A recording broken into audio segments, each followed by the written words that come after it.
આપણે formula number 9 subject plus will plus verb કરતા એક ક્રિયા કરશે તેનો અભ્યાસ કરીશું. અંગ્રેજી ગ્રામરમાં will નો ઉપયોગ ભવિષ્યકાળ માટે કરવામાં આવે છે. કોઈ ક્રિયા ભવિષ્યમાં થવાની છે તેવું દર્શાવવા માટે will નો ઉપયોગ કરવામાં આવે છે. તો ફોર્મ્યુલા નંબર 9 છે subject plus will plus verb કરતા એક ક્રિયા કરશે. તેના આપણે કેટલાક એક્ઝામ્પલ નો અભ્યાસ કરીએ. એક્ઝામ્પલ નંબર 1 છે અહેમદ આવતીકાલે ક્રિકેટ રમશે. અહેમદ એટલે નામ છે તો અહેમદ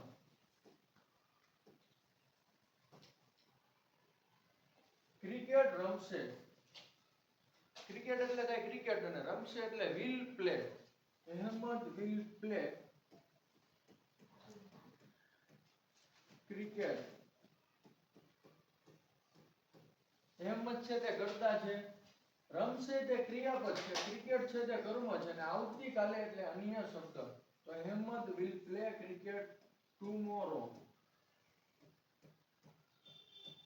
અહેમદ આવતીકાલે ક્રિકેટ રમશે. એક્ઝામ્પલ નંબર બીજું છે માહેરા પાણીપુરી બનાવશે. તો માહેરા છે કર્તા તરીકે માહેરા છે તો આપણે લખી નાખીએ માહેરા. બનાવશે તો કુક. માહેરા કુક ક્રિયાપદ છે અને પાણીપુરી તો ઈ કર્મ છે. ક્રિયાપદને શું અથવા કોને વડે જે પ્રશ્ન પૂછવાથી જે ઉત્તર મળે, ક્રિયાપદને શું અને કોને વડે પ્રશ્ન પૂછવાથી જે ઉત્તર મળે તેને કર્મ કહેવામાં આવે છે. બનાવશે તો પાણીપુરી. માહેરા કુક પાણીપુરી. અથવા તો પાણીપુરીને બીજું કેવું હોય ઇંગ્લિશમાં તો કહી શકીએ વોટર બોલ્સ.